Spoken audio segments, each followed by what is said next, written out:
ચૂંટણી આવતા રાજકીય પાર્ટીઓ મુદ્દાઓ શોધી રાજકીય રંગ આપવા પ્રયાસ કરતી હોય છે, ત્યારે પૂણા વિસ્તારમાં વર્ષો જૂની હાઈ ટેન્શન લાઇન થાંભલાને લઈ સ્થાનિકો ધાર બનાવી કોંગ્રેસ આગેવાન દ્વારા વિરોધ નોંધાવ્યો હતો। પૂણા વિસ્તારમાં અગાઉ ઇલેક્ટ્રિક થાંભલા પડી જતા દુર્ઘટના સર્જવાની ઘટનાને ધ્યાનમાં લાવતા વર્ષો જૂના હાઈ ટેન્શન લાઇન થાંભલાને હટાવવા માંગ કરાઈ હતી, જેને લઈ સ્થાનિકોને ધાર બનાવી વિરોધ કર્યો હતો। કોંગ્રેસ આગેવાનો શાસક અને વિપક્ષ પર ટૂંક સમયમાં થાંભલા કાઢી લેવાની બાંધરી આપી હોવાનો આક્ષેપ લગાવ્યો હતો।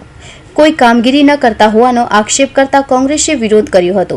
ત્યારે ચૂંટણી આવતા રાજકીય પાર્ટીઓ મુદ્દાઓ શોધી રાજકીય રંગ આપવા પ્રયાસ કરતી હોય તેમ પૂણા વિસ્તારમાં વર્ષો જૂના હાઈ ટેન્શન લાઇન થાંભલા રાજકીય પાર્ટીને ફરીથી યાદ આવ્યા હતા।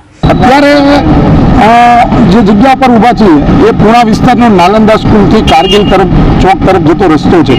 8 મહિના પહેલા અહીંયા જ્યાં રસ્તો આપ જોઈ રહ્યા છો, લોકો અહીંયા ધંધો કરતા હતા, લોકો રહેતા હતા, એમના દુકાન મકાન લઈ અને રસ્તો જે ટીપી ફાઇનલ થયો તેમાં કબજો લેવામાં પણ 8 મહિના થવા છતાં હજી રસ્તો બની નથી રહ્યો।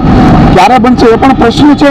અને એ રસ્તા ઉપરથી જે આપણે હાઈ ટેન્શન લાઇન જે જઈ રહી છે, અહીંયાથી લગભગ 2-2.5 મહિના પહેલા એક પોલ તૂટ્યો પડ્યો અને એક દીકરીને વાગ્યું પણ। તો શું આ તંત્ર છે એ કોઈને મરવાની રાહ જોઈ રહ્યું છે કે આ મરે પછી હાઈ ટેન્શનના થાંભલા કાઢીએ? તો કોંગ્રેસ સમિતિ દ્વારા એવું નક્કી કરવામાં આવ્યું છે કે જો 15 દિવસની અંદર આ રસ્તાનું કામ ચાલુ કરવામાં નહીં આવે અને જો હાઈ ટેન્શન લાઇન છે એને કાઢવાનું જે બાકી છે એ કામ કરવામાં નહીં આવે તો અહીંથી લોકોને સાથે રાખી એક આંદોલન કરવામાં આવશે કે લોકોને જે રસ્તાની તકલીફ પડી રહી છે, લોકોને જે હાલાકી પડી રહી છે એના માટે લડી અને લોકોના જે અધિકાર છે એ અમને અપાવવા માટેનો પ્રયત્ન કરીશું।